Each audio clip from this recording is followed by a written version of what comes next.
ક્યાં હે એની બળતરા. નજીકનો માણસ સુખી થયો નહીં જોવાય, દૂરના ભલે ને ત્યાં રાખે. બહુ સરસ મજાની વાત છે. ઈર્ષા, દરેક વ્યક્તિનું ઈર્ષાનું સર્કલ છે ને પોતાનું હોય છે. Everyone's circle of jealousy it's own. એ માણસનું ઈર્ષાનું સર્કલ પોતાનું હોય છે. રામકથામાં એક બહુ સુંદર વાત છે, આપણે ચૂકી જઈએ છીએ.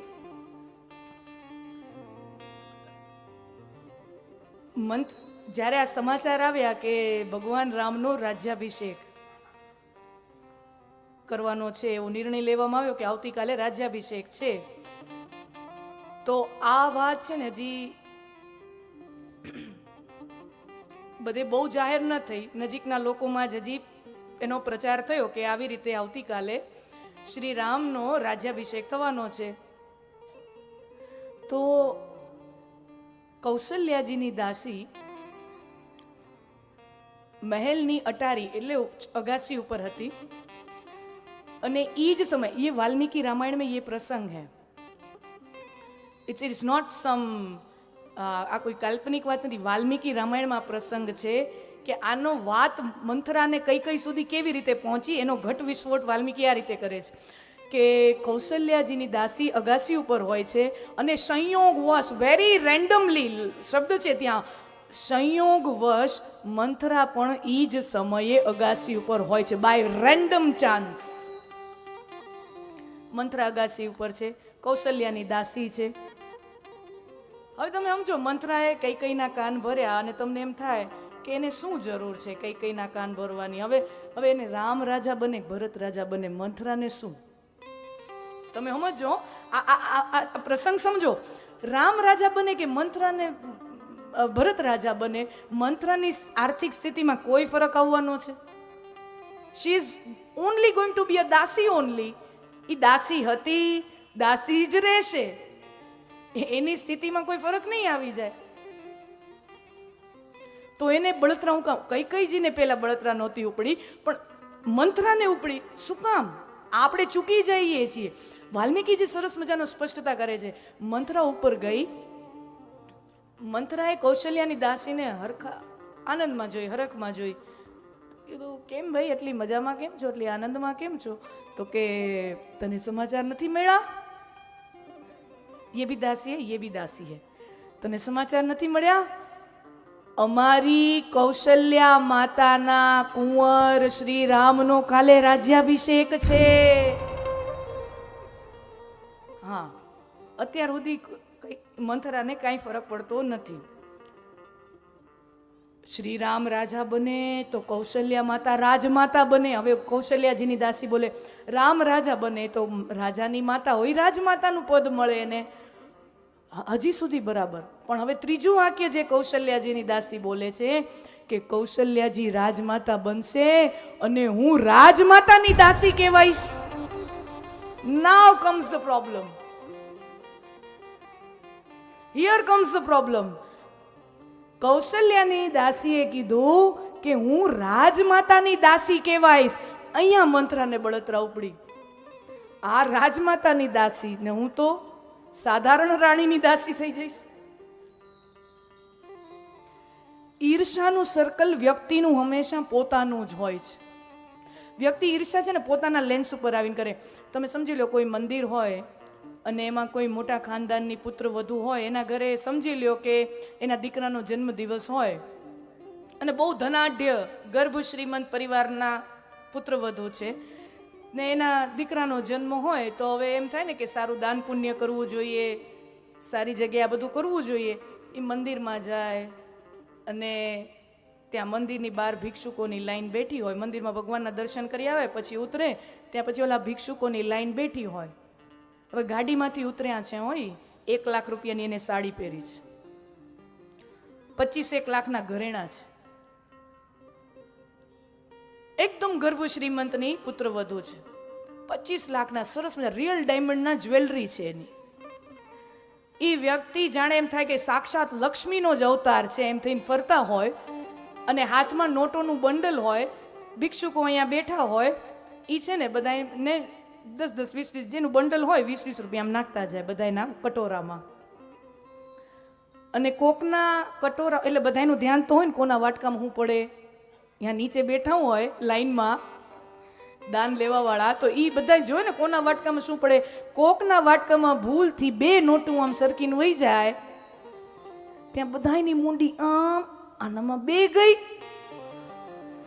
10 રૂપિયાની નોટ, આ લોકોને 10 રૂપિયાની નોટમાં બળતરા થાય. અમારા વાટકામાં 1, આનામાં 2 ગઈ. હવે 10 રૂપિયામાં એને બળતરા થઈ, ઈર્ષા થઈ.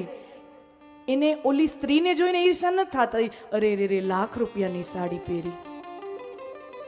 સમજો, ઉન ભિક્ષુકો કો उस स्त्री को देखकर ईर्षा એને કોઈ દી નો થાય, એને વિચારમાં નો આવે આ હા હા હા કરોડ રૂપિયાની ગાડીમાં આવી, લાખ રૂપિયાની સાડી પહેરી છે, 5 કરોડના તો ઘરેણા પહેર્યા છે. ઈર્ષા થવી જોઈએ તો કોની થવી જોઈએ? આમ તમે અકલમંદી ક્યાં? ઈર્ષા થવી જોઈએ તો કોની થવી જોઈએ? શું નસીબ લઈને આવી છે. પણ ના, એનું ધ્યાન ઈ તરફ જશે જ નહીં. એનું ધ્યાન ક્યાં જશે? ઓના વાટકામાં 2 नोट गई, उसका ध्यान उसमें जाएगा, उसके कटोरों में 2 नोट. क्यों? ઈર્ષાનું સર્કલ વ્યક્તિનું પોતાનું હોય છે. વ્યક્તિ પોતાના સર્કલની બહાર કોઈ દી ઈર્ષા કરી જ ન શકે. સમજો આ વાત. વ્યક્તિ પોતાના સર્કલની બહાર, પોતાના વર્તુળની બહાર ઈર્ષા ન કરી શકે. ઈર્ષાનું સર્કલ વ્યક્તિનું પોતાનું હોય છે. બીજાના સુખે સુખી થાવ, બીજાના દુખે દુખી, એ ધર્મ છે. અને નંદ બાબા વસુદેવજીનું મિલન, અને વસુદેવજી ટકોર કરે, નંદ બાબા आप यहाँ पर समय बर्बाद मत करो, मथुरा में समय बर्बाद मत करो, आप जल्दी गोकुल में जाओ. કારણ કે વસુદેવજી મથુરામાં રહે ને, એને અંગત બાબતો, ગુપ્ત વાતો બધી વસુદેવજી પાસે છે. આપ જાઓ. કંસે મોકલેલા અત્યાચારો આખા વિસ્તારમાં અત્યાચાર ફેલાવી રહ્યા છે. કંસના આતંકવાદીઓ આખા વિસ્તારમાં આતંક ફેલાવી રહ્યા છે. તમે જાઓ.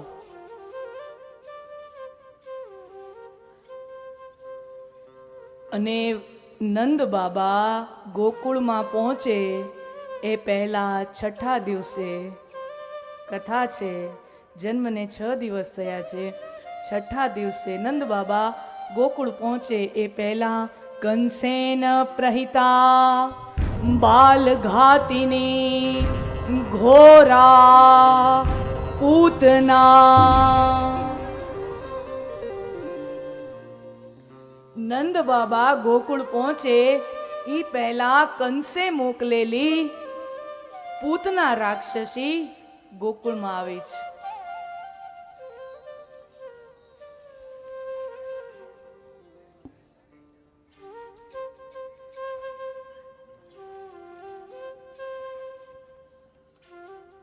પૂતના વધ કર્યો ભગવાને.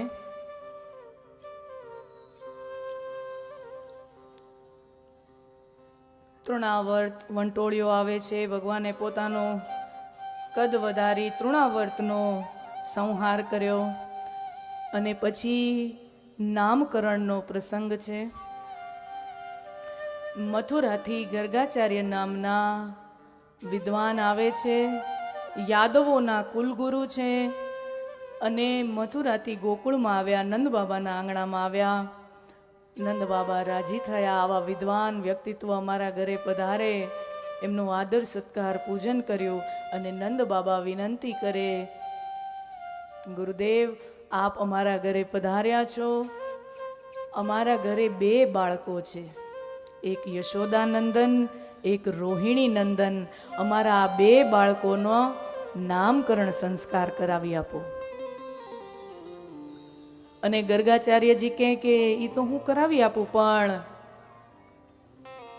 કંસને જો ખબર પડશે કે તમારા ઘરે જે 2 બાળકો છે એના નામ મેં પાડ્યા છે, અને હું યાદવોનો કુલગુરુ છું, માઇન્ડ વેલ, હું યાદવોનો કુલગુરુ છું, અને જો કંસને ખબર પડ્યા કે મેં આ 2 બાળકોના નામ મેં પાડ્યા છે, તો એક તો કંસને આમ પણ શંકા છે કે વસુદેવ યાદવનો જે દીકરો છે એ મથુરાની કારાવાસ તોડી અને ક્યાંક આજુબાજુના વિસ્તારમાં છે, જો એને ખબર પડશે તો એની શંકા ગાઢ બનશે.